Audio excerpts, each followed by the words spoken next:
बिस्मिल्लाहिर्रहमानिर्रहीम। Welcome back to Anis lectures. आज की वीडियो में हम लोग एक्सरसाइज 1.4 के क्वेश्चन 5 to 14 जो है उनको सोल्व करेंगे और हमने उनमें क्या करना है जी, हमने कन्वर्ट करना है वोल्टेरा इक्वेशन को इनटू इनिशियल वैल्यू प्रॉब्लम। इसको किस तरह से कन्वर्ट करना है, इसके कितने स्टेप्स हैं, किस तरह से कन्वर्ट करना है और इसकी थोड़ी सी एक्सप्लेनेशन जो है वो हम लास्ट वीडियो में देख चुके। आज की वीडियो में हम लोग अपने क्वेश्चन सोल्व कर लेते हैं। हमारा 5 क्वेश्चन है जी, u of x is equals to 1 plus x plus 0 to x x minus t का whole square u of t d t.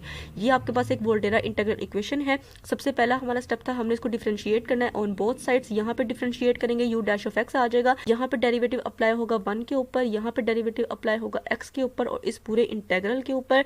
अब यहाँ से ये चीज़ तो जीरो हो जाएगी क्योंकि जो डेरिवेटिव 1 होता है विद रिस्पेक्ट टू x वो जीरो होता है, कांस्टेंट का x का हो जाएगा जी 1 और इस इंटीग्रल को आप सोल्व करेंगे with the help of Lebanese rule. तो देखिए तो यही इंटीग्रल का जो डेरिवेटिव हम सोल्व कर चुके हैं एग्जांपल नंबर 2 में। तो वहाँ पे जी x माइनस टी का square u of t d t, ये हम इस इंटीग्रल का डेरिवेटिव ले चुके हैं। इसका आंसर हमारे पास था जी 2 from 0 to x x minus t u of t d t. अब आप डायरेक्ट पुट कर सकते हैं और अगर आप लोग चाहें तो इसका पूरा ये जो सोल्यूशन है जो हम पहले देख चुके हैं, इस पूरे सोल्यूशन को वहाँ पे करके फिर इसका आंसर निकाल सकते हैं। ये आप लोगों पे डिपेंड करता है। अगर आपको ये क्वेश्चन लॉन्ग क्वेश्चन में आया तो फिर ज़रूरी है कि आप लोग इसका पूरा प्रोसीजर जो है वो इसको यहाँ पे सोल्व करें, डायरेक्ट वैल्यू पुट ना करें, ठीक है। अब यहाँ से ये चीज़ जीरो हो गई, इसका आंसर 1 आ गया। इस डेरिवेटिव को हमने सोल्व करना है with the help of Lebanese rule और इसको हम सोल्व किस तरह से करते हैं। हमें पता है कि हमें पहले अल्फा एक्स पता होना चाहिए जो कि 0 है, उसका डेरिवेटिव भी 0 हो जाएगा। बीटा एक्स एक्स है, उसका डेरिवेटिव 1 हो जाएगा विद रिस्पेक्ट टू एक्स। यहाँ पे जी ऑफ एक्स टी ये पूरा फंक्शन है। इस पूरे फंक्शन का जब हम पार्शियल डिफरेंशिएशन करेंगे एक्स के रिस्पेक्ट तो यहाँ से पावर रूल लगेगा, 2 स्टार्ट में आ जाएगा, पावर में से एक कम हो जाएगा। अंदर वाली का डेरिवेटिव जो है इसका तो 1 हो जाएगा और टी का 0 हो जाएगा।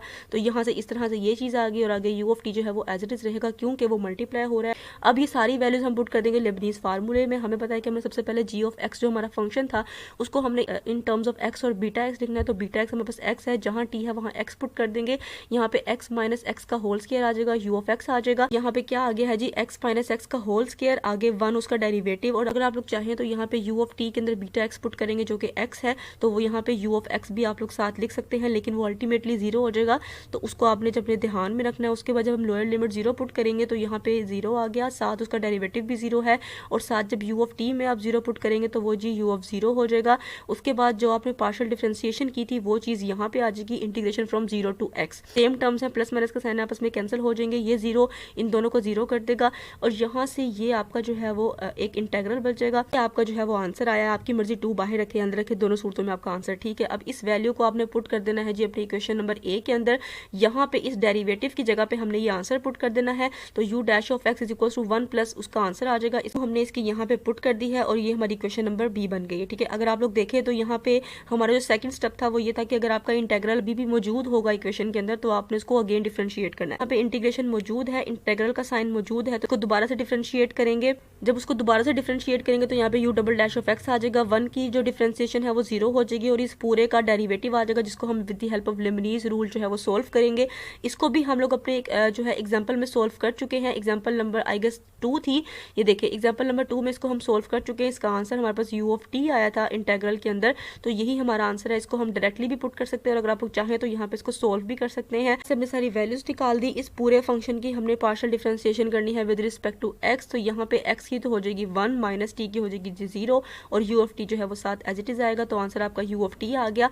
इसको जब पुट करेंगे तो फर्स्ट 2 टर्म्स आपकी 0 हो जाएंगी। यहाँ पे आप लोग यू ऑफ टी के अंदर भी अपने लिमिट्स पुट कर सकते हैं लेकिन वो अल्टीमेटली 0 हो जाएंगी। सिर्फ और सिर्फ ये इंटीग्रल जो है वो आपके पास बचेगा। इसको मैं पहले एक्सप्लेन कर चुकी हूँ अपनी लास्ट वीडियोस में एग्जांपल्स के तौर पे, तो आप उन वीडियोस में जाके इनको अच्छे से समझ सकते हैं। उसके बाद हमने क्या किया है जी, हमारे पास ये आंसर आ गया, सिर्फ यही हमारा आंसर है। इसको हम जी पुट कर देंगे इक्वेशन नंबर बी के अंदर। यहाँ पे अब 2 साथ रहेगा और इस डेरिवेटिव की जगह पे ये वाला आंसर आ जाएगा। 2 इंटू वो आंसर जो है यहाँ पे पुट कर दिया है। डिफरेंशिएट अगेन करेंगे क्योंकि जो इंटीग्रल का साइन है वो रिमूव नहीं हुआ, तो यहाँ पे ट्रिपल डैश ऑफ एक्स आ जाएगा। 2 का डेरिवेटिव 2 कांस्टेंट है, मल्टीप्लाई हो रहा है, बाहर रहेगा और यहाँ पे इस चीज का अगेन डेरिवेटिव आ जाएगा। ये भी हमने एग्जांपल नंबर 3 में सोल्व कर लिया है। तो आप इसका आंसर हमें पता है यू ऑफ एक्स होता है, ये देखें ये भी हमने सोल्व कर लिया था और इसका आंसर हमें पता है कि यू ऑफ एक्स होता है। तो वो हम यहाँ पे डायरेक्टली भी पुट कर सकते हैं और अगर हम चाहें तो इसको सोल्व करके भी पुट कर सकते हैं। यहाँ पे मैंने सोल्व किया है। हमें पता है कि हमारी लोअर लिमिट क्या है, अपर लिमिट लिमिट क्या है, अल्फा एक्स बीटा एक्स उनका डेरिवेटिव, पार्शियल डिफरेंशिएशन ऑफ जो फंक्शन, तो यहाँ पे कर्नल तो मिसिंग है तो यू ऑफ टी ही है, तो उसके जब हम उसका डिफरेंशिएशन करेंगे विद रिस्पेक्ट टू एक्स तो वो जीरो हो जाएगी। ये वैल्यू पुट करेंगे तो हमें अपना फंक्शन चाहिए होता है इन टर्म्स ऑफ एक्स और बीटा एक्स, तो यहाँ पे जहाँ टी है वहाँ पे अपर लिमिट पुट होगी, तो अपर लिमिट पुट करेंगे। यहाँ पे देखिए कर्नल मिसिंग है, तो हमें पता है कि हमने पूरे कर्नल और यू ऑफ टी दोनों में लिमिट्स पुट करनी होती है। कर्नल मिसिंग है, इसका मतलब इसमें तो लिमिट पुट होनी ही होनी है, ठीक है। ये बात मैंने आपको इसीलिए पहले बताई थी वीडियो से पहले, लास्ट वीडियो में मैंने आपको बात इसीलिए बताई थी क्योंकि आगे हम लोगों ने ये काम करना है तो फिर आप लोगों को इसकी कन्फ्यूजन होनी थी, ठीक है। अब अपर लिमिट पुट करेंगे तो ये यू ऑफ एक्स बन जाएगा, आगे उसका डेरिवेटिव माइनस लोअर लिमिट और आगे उसका डेरिवेटिव, इस तरह से आ गया। अब यहाँ से ये टर्म भी जीरो होगी, सिर्फ यू ऑफ एक्स बच जाएगा, ठीक है। ये आपका आंसर है, आपने उसको पुट कर दिया अपनी इक्वेशन के अंदर, तो वहाँ पे आपके पास 2 इंटू यू ऑफ एक्स आ गया। अब यहाँ पे इंटेग्रल का साइन मौजूद नहीं है तो ये आपका यहाँ पे अब आप इसको आगे डिफरेंशिएट नहीं करेंगे, माइनस 2 ऑफ एक्स को उठा के दूसरी तरफ ले जाएंगे तो ये माइनस 2 यू ऑफ एक्स हो जाएगा इज इक्वल टू 0, और ये आपकी रिक्वायर्ड ओडीई है।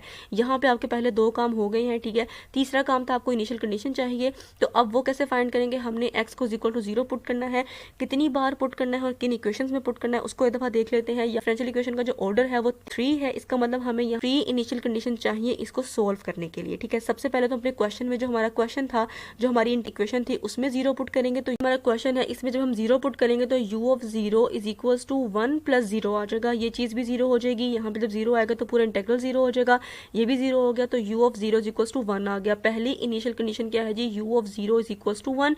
दूसरी इनिशियल कंडीशन फाइंड करने के लिए आप लोग क्या करेंगे, u डैश ऑफ x वाले के अंदर अपनी लिमिट्स पुट करेंगे, ठीक है।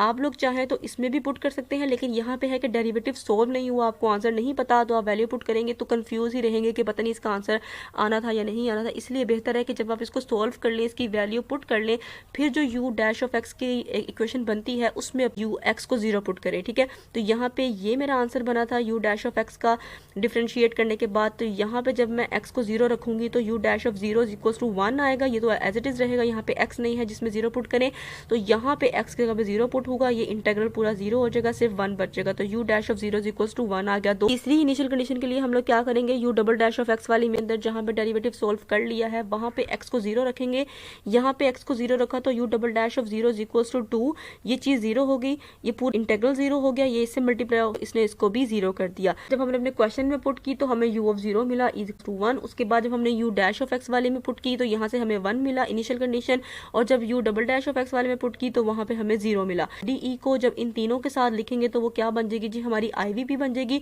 और यही हमारा आंसर होगा, इसको हम इस तरह से लिखेंगे।